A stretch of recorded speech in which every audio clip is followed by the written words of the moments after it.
It's a great pleasure to be invited to talk to you today about the digitization of health and what goes into it, and we'll use the example of St. Vincent's as a particular case in point just to illustrate roughly what's happening. But the whole digitization of health is a very interesting phenomenon, and really when you compare health with other industries, this is where we find ourselves. Traditionally, the investment in health has been very low, normally less than 1% of a budget, whereas when you compare that with, say, insurance or banking, they've got between 8 and 10% investment, and it's ongoing and very, very hard-nosed. The way that we practice medicine is not too different from when medicine was invented. You can see it all in the 20s and 30s and 50s and 70s, and most of our processes are very much the same, although, in fact, what we are able to do is increasing fast, and it is also fair to say at the moment that the digitization technologies that are now available are accelerating far faster than we can actually implement them at the moment. So we have a great deal of catching up to do in that regard.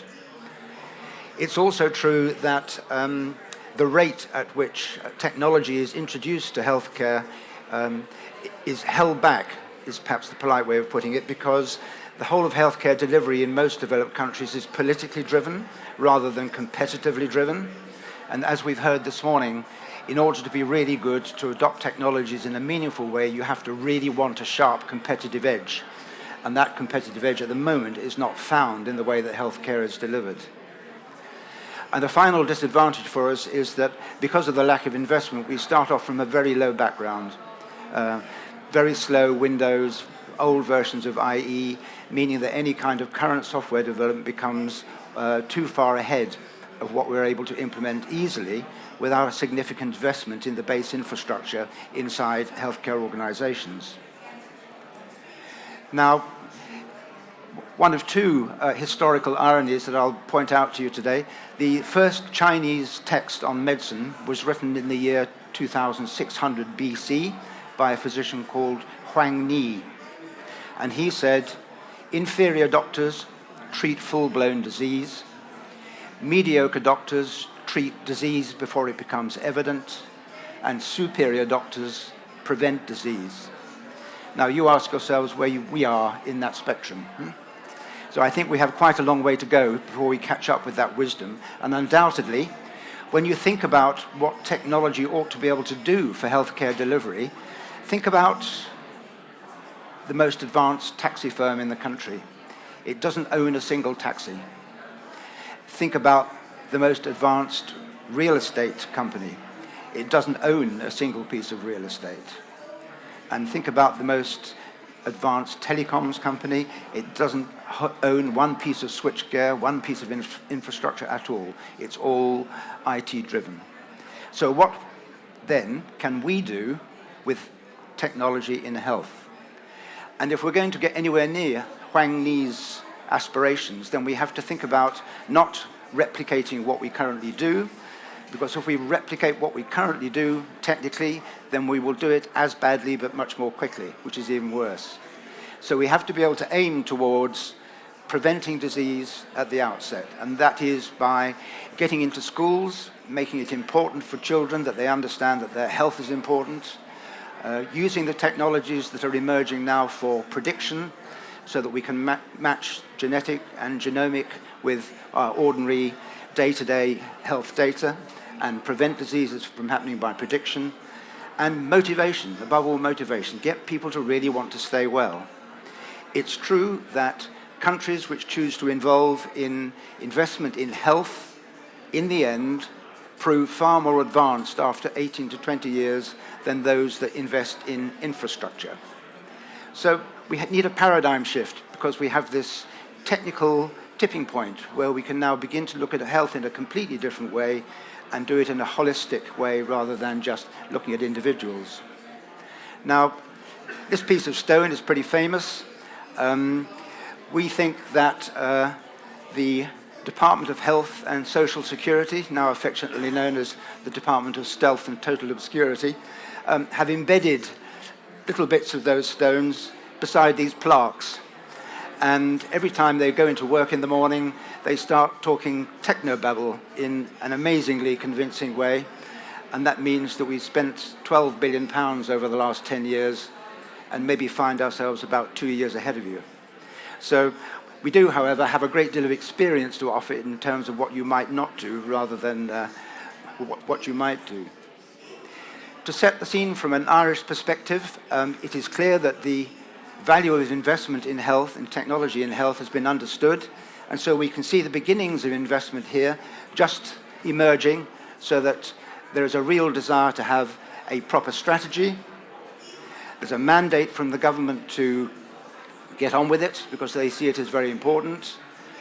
They have understood, certainly from the English experience, that unless you seriously involve clinicians of all kinds, nurses, doctors, paramedics, healthcare professionals of all sorts, unless you involve them at the outset and understand what they need, then you're in danger of providing the wrong thing.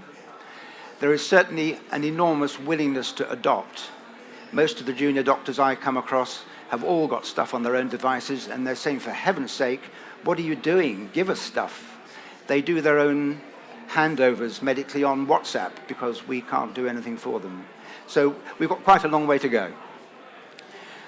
All of that said, we should resist the urge to simply just implement, because if we're really going to get any kind of value of what we're doing, we have to look hard at the way we work, the way we deliver healthcare, change it so it's the most effective way of doing it, and only then embed that in solid technical process. So the end goal, you will not be surprised, much as I've just said, from a population well-being point of view, it's focus on prevention, it's empower patients to have control over their health, give them a feeling that they own it, and improve outcomes so that we do a great deal better in treating than we currently do. From a services perspective, we need to make it cheaper to deliver, we need to make it much more safe, have much fewer adverse events, and give the clinicians the ability to spend more time talking to their patients and being with them than just looking at technology. And the economic benefits, I think, are fairly self-evident from what I've just given you. So, just by way of introducing what's going on at St. Vincent's, I'm showing you here what HSE are calling a persona. HSE have had the insight to not procure systems by having obscure output-based specifications, but they've asked everybody involved in healthcare delivery to dream up some scenarios which are realistic for you, so that the successful supplier can show that they can deliver these scenarios. And these scenarios vary from patients to nurses to doctors to IT managers to general managers in the hospital. Everybody can say, well, this is my everyday world. I want technology to help me like this. Now, poor Alice has had a bit of a bad day. She's a retired teacher. She's 68. She's diabetic. She has pets. She is able to look after herself in the main.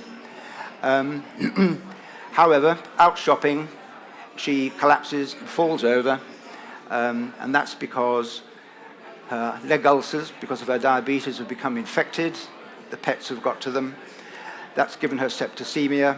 She's fallen over while she's shopping because of diabetic coma. She's broken her wrist, and she comes in a really rather bad state. The systems now in place enable her to be triaged very quickly, almost as she's coming through the door. And while she's not an immediate situation, she certainly is very urgent and needs to be seen pretty quickly. She's taken to a bed, obviously, and the whiteboards up on the wall in the ED department are able to show that the staffing level is enough, the clinical cover is enough, we have space, and by reference to what they think is wrong with her, they can predict that they can look after her adequately, both now and when she's finished inside ED.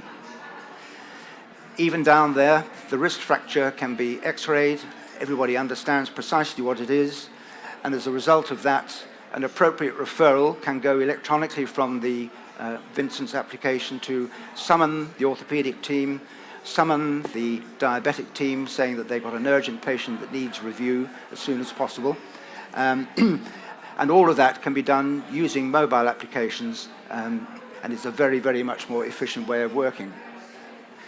So the components of digitization are an individual identifier, with HSE has begun to roll out in Ireland, a quick triage, which has got decision support beneath it, therefore you've got confidence in its output. The fact that she's allergic to something means that even though she can't tell you what's going on, you don't put up an inappropriate antibiotic for her septic ulcer. And the rest of these things you can see as you go through it. The whole process that you would normally expect to be rather difficult, paper-driven, take time, prone to error, with lost results, illegible handwriting, and even if you could find Alice's original notes, then if you rely on the patient to tell you what's going on, you're going to be in trouble. I remember, as an aside, the last outpatients I did, 2/3 of the patients arrived without notes, and I was utterly dependent on their memory to tell me what was wrong with them. So the advantages of the implementation of this new system in St. Vincent's mean they have a huge advance over the way that they currently practice, and they can do it with demonstrable outcomes of benefit and a huge benefit to the patient. To put that in sort of perspective, for St. Vincent's, they have something like 50,000 patients coming through their ED department every year. They had an aging system, which was about 14 years old and no longer fit for purpose in the current era. In order to change over to the new systems, they had to do a successful migration of data, and they migrated over 16 million records in 4 or 5 hours, very successfully with no errors. And also 90 staff had to be trained quite quickly to enable them to get the benefits out of the system and be up and running when it went live. The primary benefit that the director of the department, Professor John Ryan, says he most appreciates is that he's got an immediate handle on who's going through, what the staffing level is, what the acuity of the patient is, the availability of the rest of the resources inside the hospital, so he can do immediate planning and crisis resolution if that's necessary. So the benefits, and these are those declared by the department, they're not put up by us, is the mobile care makes working so much easier. You have exactly what you need in front of you in your hand. You've got a complete handle on where the patients are and what's going on. And from a management point of view, you can produce an hourly report on what's going on. It's much safer for the patients. The inbuilt integrated care pathways will keep a patient on a clinical straight and narrow, if you like, with little deviation unless that's authorized. There are alerts within the system that if simple parameters go off, the right person can be alerted and the right person can be called, and it goes onto a work list for a clinician to make sure that it's done. And that above all, that the right data is available at the right place and at the right time. And as John Ryan said, as far as he's concerned, just the ability to improve the performance management is one of the biggest benefits that the whole system can bring. So back to another historical irony again. This is the Ötztal Pass, which is the pass over the mountains between Italy and Austria.